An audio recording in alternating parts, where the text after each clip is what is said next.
Exacto, de hecho estamos esperando cuándo y sobre todo cómo será esa gran respuesta y en ese sentido tenemos un despliegue y una gráfica que demuestra ese poderío misilístico que tiene Irán. Y podemos pasar a que el comandante nos explique más o menos el alcance de los misiles y el poder de eso, porque se señala, y quiero que tú me lo confirmes, que se supone que hasta el momento ha hecho uso Irán no de los misiles más poderosos que tiene. Todo lo contrario, en estos ataques que ha perpetrado directamente a Israel serían más bien ya de la era soviética y que lo mejor viene después, con lo más moderno y todo. ¿Cuál es la capacidad entonces misilística que tiene Irán en estos momentos, comandante? Primero que todo, se debe comprender, nosotros vimos un mapa previo, ¿no es cierto?, de las instalaciones norteamericanas en el Medio Oriente. Cuando veamos los alcances, que los vamos a revisar a continuación, tenemos que tener eso en mente. Irán ha sido capaz de alcanzar Israel con distintos tipos de misiles y no solamente misiles, sino que con recursos de distintas gamas, acá en este sector. ¿Ya? Lo que vemos a mano izquierda de la lámina, en este sector, son distintos tipos de misiles de características hipersónicas, el Sejil, el Ghadr, el Emad, el famoso Shahab 3. Todos estos misiles tienen la capacidad de alcanzar velocidades muy altas, por tanto es muy difícil detenerlos, ¿ya? Durante la semana que hemos pasado, un poco más de una semana de esta fricción, de este enfrentamiento entre Irán e Israel, hemos visto que Irán ha logrado de alguna forma también desgastar los sistemas de defensa aérea israelíes. ¿Qué quiere decir esto? Que ha lanzado en un inicio drones Shahed 136, algunos misiles de menor gama, porque finalmente lo que busca es que Israel se desgaste y que llegue a un punto tal en que colapse y no tenga esa capacidad para detener todo. Y lo otro que hay que considerar es que en esto que ha ido ocurriendo durante los últimos 9 días, Estados Unidos también había apoyado defensivamente a Israel con un misil que se llama TAAD, que es un misil de interceptación terminal. ¿A qué se refiere esto? Cuando un misil balístico sale de la atmósfera, en el punto más alto es el momento adecuado o hasta ese momento para interceptarlo, porque una vez que inicia la caída adquiere esas altas velocidades. No obstante, un misil TAAD cuesta $12 millones y un Shahab 3 cuesta $200.000. Ya en un tema de costos tenemos una diferencia cuantitativa relevante. Tenemos también un desgaste que ha sufrido Israel en su defensa aérea.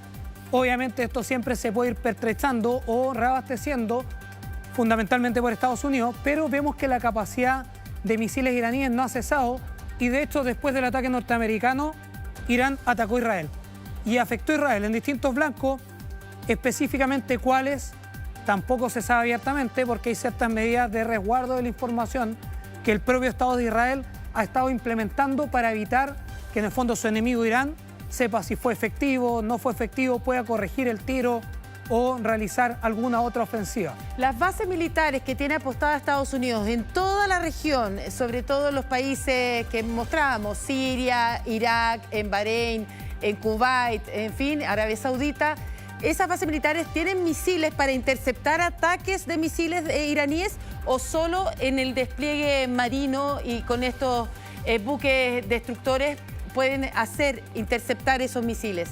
¿Tiene la capacidad Estados Unidos para interceptar misiles iraníes? A ver, Estados Unidos dentro de las funciones militares, obviamente cuando despliega un recurso en cualquier parte del mundo, va a tener protección, ya sea con misiles antiaéreos, guerra electrónica, empleando ciberataques, va a emplear todos los recursos y las tecnologías que estén a su alcance para protegerse. Esto no quiere decir que puedan ser totalmente eficientes o efectivos al momento en que algún misil hipersónico los ataque. ¿Qué características tiene cada misil, si nos puede comentar, comandante? A ver, primero que todo, estamos viendo acá, nuevamente relevante, podemos ver los alcances. 1.300 kilómetros de distancia, incluso hasta los 2.000 kilómetros de distancia. Hablemos, para poder en el fondo tener algo concreto, 2.000 kilómetros es un poco menos de la distancia entre Santiago y Arica. O sea, Irán tiene capacidad para poder lanzar misiles que viajan esa distancia.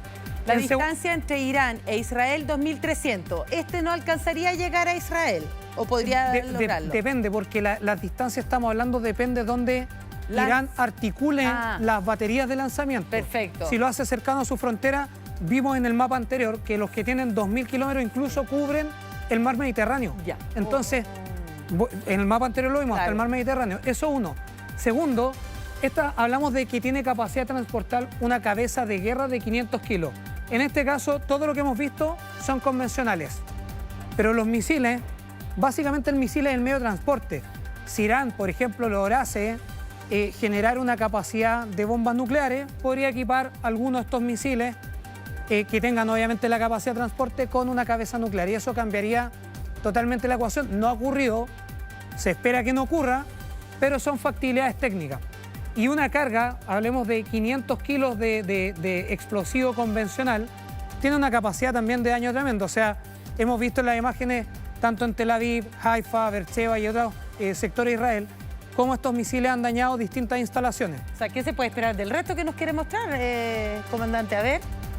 O sea, depende, porque acá, más que el tamaño netamente del misil, tenemos que ver velocidades que alcance. Va un poco en la tecnología, en la capacidad de transporte de una cabeza de guerra.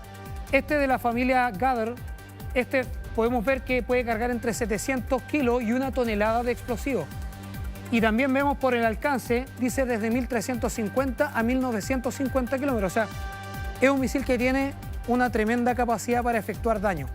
Y lo que vimos en cuanto a la voluntad iraní, si bien fue atacado en estas 3 instalaciones nucleares, horas más tarde retomó los ataques sobre Israel. Exacto. Entonces, finalmente también es un tema de voluntades, de cuando una parte u otra diga, ¿saben qué?